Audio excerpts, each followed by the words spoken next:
کوئی کام دین کا کرنے کے لیے جائیں تو بس دین کا ہی ہو، حج کے لیے جائیں تو بس حج کا ہی ہو، عمرے کے لیے جائیں تو عمرہ ہی ہو، ذہن میں اور کوئی چیز آنی ہی نہیں چاہیے. اس کو ہم بولیں گے کہ اس نے اخلاص کے ساتھ کیا. یہ آپ کا اخلاص تھا. ابو ایوب انصاری رضی اللہ تعالیٰ عنہ کا حدیث سنی، مڑ کے دیکھا نہیں، اونٹ کی طرف بڑے اور بیٹھ کے آ گئے. اس نے امام مسلم رضی اللہ تعالیٰ عنہ کا لکھا ہوا ہے کہ آپ کو ایک حدیث کسی نے پوچھی، ملی نہیں تو تفتیش کرنی شروع کر دی. یاد تھی تو کتابیں تلاش کرتے، ساتھ ایک ٹوکرا پڑا ہوا تھا کھجوروں کا، کھاتے رہے تلاش کرتے رہے. اس کی وجہ سے سارا ٹوکرا ختم کر دیا تو بیمار ہو گئے. اسی عرصے میں جو ہے دنیا سے رخصت ہو گئے. یہ بہت ساری چیزیں لکھی ہیں. امیر اہل سنت کے پھر حوالے سے آتی ہے بات آگے. امیر اہل سنت کے حوالے سے مکتبۃ مدینہ کی مطبوعہ 52 صفحات پر مشتمل رسالے تذکرہ صدر الشریعہ کے اندر آپ دیکھیں کیا شوق تھا آپ کا. ایک بات آج کرتا ہوں، ختم کرتا ہوں. صفحہ 2 پر امیر اہل سنت احمد برکاتہ العالیہ لکھتے ہیں، تبلیغ قرآن سنت کی عالمگیر نیا سیاسی تحریک دعوت اسلامی کے قیام سے بہت پہلے میرے عہد طفولیت یعنی میں بھی بچہ تھا. یہ لڑکپت کا واقعہ ہے کہ جب ہم باب المدینہ کے اندر گھیو گلی اولڈ ٹاؤن میں پذیر تھے، محلے میں بادامی مسجد تھی جو کہ کافی آباد تھی. پیش امام صاحب بہت پیارے عالم تھے. روزانہ نماز شاہ کے بعد نماز کے ایک دو مسائل بیان فرماتے. ساتھ ہی بریکٹ میں آپ دامت برکاتہ العالیہ لکھتے ہیں، کاش ہر امام مسجد روزانہ کم از کم کسی ایک نماز کے بعد اسی طرح کیا گیا، جس سے کافی سیکھنے کو ملتا تھا. ایک دن میں اپنے بڑے بھائی جان مرحوم کے ساتھ غالباً نماز ظہر اسی بادامی مسجد میں ادا کر کے باہر نکلا تھا. پیش امام صاحب فارغ ہو کر مسجد کے بعد تشریف لا چکے تھے. کسی نے کوئی مسئلہ پوچھا ہوگا، اس پر انہوں نے کسی کو حکم دیا کہ بہار شریعت لے آؤ. چنانچہ ایک کتاب لائی گئی، صحیح کتاب ان کے ہاتھ میں دے دی گئی. اس پر موٹے موٹے حروف میں لکھا ہوا تھا بہار شریعت. سرے بار کے بعد سورج کی کرنوں کی مشابہت داریاں بنی ہوئی تھی. امام صاحب نے بات کردانی شروع کی. مجھے اس وقت خاص پڑھنا تو آتا نہیں تھا. جگہ جگہ موٹے موٹے حروف میں لکھا ہوا تھا مسئلہ مسئلہ مسئلہ. چونکہ مسائل سے سن کر بہت سکون ملتا تھا، اسی لیے میرے منہ میں پانی آ رہا تھا کہ کاش یہ کتاب مجھے حاصل ہو جاتی. لیکن نہ میں نے تو مذہبی کتابوں کی کوئی دکان دیکھی تھی، نہ ہی یہ شوق تھا کہ یہ کتاب خریدی بھی جا سکتی ہے. خیر اگر خریدی بھی جا سکتی تو لیتا کہاں سے، اتنے پیسے کس کے پاس ہوتے تھے. بہرحال بہار شریعت مجھے یاد رہ گئی اور آخر کار وہ دن بھی آ ہی گیا. جی کبھی ہماری بھی ایسی خواہش جی کہ چلے فتاوی رضویہ ہی دیکھا کہ مکتبۃ المدینہ کے اندر پڑا ہوا ہے، یار لینا ہے اس کو، گھر جا کے دیکھنا اور کچھ نہیں ہے تو امام اہل سنت کی برکت حاصل ہوگی نا. ان کا فتاوی گھر میں رکھا ہوا نہیں ہے، سوچ ابھی نہیں بنی. دعا کریں اللہ تعالیٰ ہم سب کی سوچ بنا دے. امیر اہل سنت کے پیچھے پیچھے چل پڑے بس آنکھیں بند کر کے کسی طریقے سے. آخر کار وہ دن آ ہی گیا کہ اللہ رب العزت عز و جل کی رحمت سے میں بہار شریعت خریدنے کے قابل ہو گیا.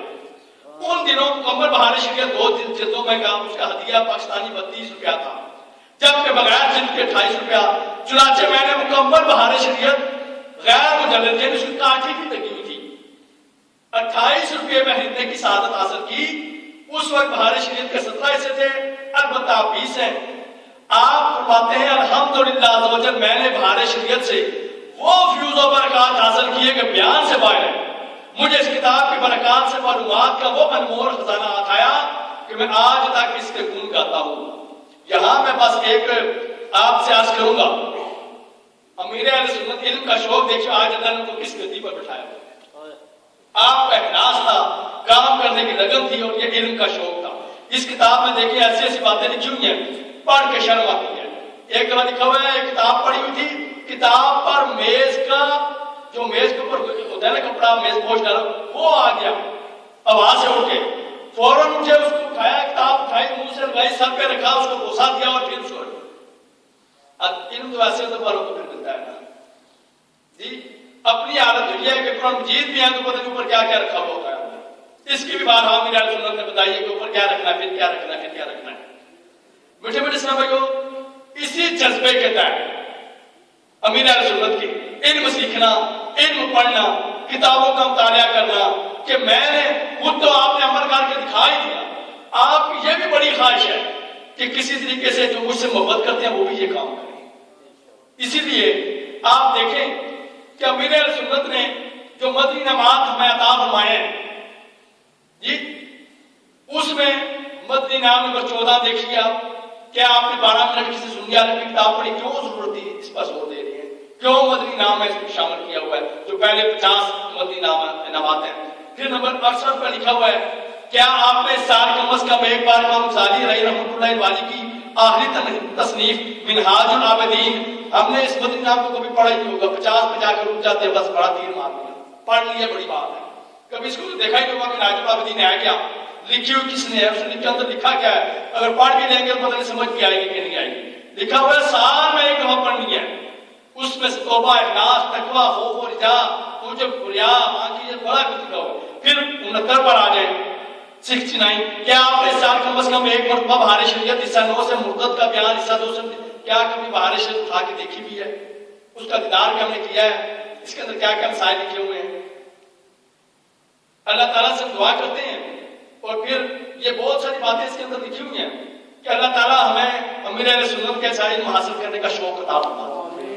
ہم نے کتاب کو کہانی نہیں ہے، یہ تو پکی بات ہے، ہم نے علم حاصل کرنے کے لیے یہ بہت مشکل چیزیں ہیں جو امیر اہل سنت ہمارے لیے شاید لگتا ہے ایسے ہی ہے، تو سب سے آسان طریقہ میں آپ کے سامنے عرض کرتا ہوں، کافری میں سفر کر لیا کریں، انشاءاللہ آپ دیکھیں گے سفر کرنے سے کیسا ذہن بنے گا، جب ذہن بنے گا انشاءاللہ امیر اہل سنت سے پوچھا حضرت عمران طاری نے دعوت برکات ملالیہ نے کہ مدنی نماز پر عمل کرنے کا جی نہیں کرتا، دل نہیں کرتا اس کو دیکھنے کا، پڑھنے کی طبیعت نہیں کرتی، تو میرے اہل سنت سے آپ نے مدنی پھول لینا چاہے تو آپ دعوت برکات ملالیہ فرماتے ہیں ہاں بالکل یہ تو صحیح ہے، بیمار کو کہاں دل کرتا ہے کھانا کھانے کا، بیمار کو دل کرتا ہے دوائی پینے کا، وہ زبردستی کھاتا ہے، اس کو کھاتا ہے حتیٰ کہ روح صحت ہو جاتا ہے جب تو چونکہ اس منہ کا ذائقہ کڑوا وہ ہوتا ہے، جیسے ہمارے گناہوں کی وجہ سے خراب ہے دل و دماغ کے ذائقے، تو دل لگتا نہیں ہے، تو آپ کہتے ہیں کہ پھر جب وہ کھاتا ہے جب صحت مند ہو جاتا ہے نا اس کے بعد وہی کھانا اسے مزہ دینے لگ جاتا ہے، یہی عادت مدنی نماز کی ہے، آپ کا دل نہیں چاہتا کرتے رہے اس کو، اس لیے کہ مجھے اس سے برکات حاصل ہوگی، اس لیے کہ میرے پیر مرشد نے بولا ہے، اس لیے کہ سرکار مدینہ صلی اللہ تعالی وسلم نے اس کو پسند فرمایا ہے، اس نیت سے کریں انشاءاللہ کہ آپ کے دل میں جگہ بنا لے گا مدنی نماز کی جو ریکارڈ ہے اللہ تعالیٰ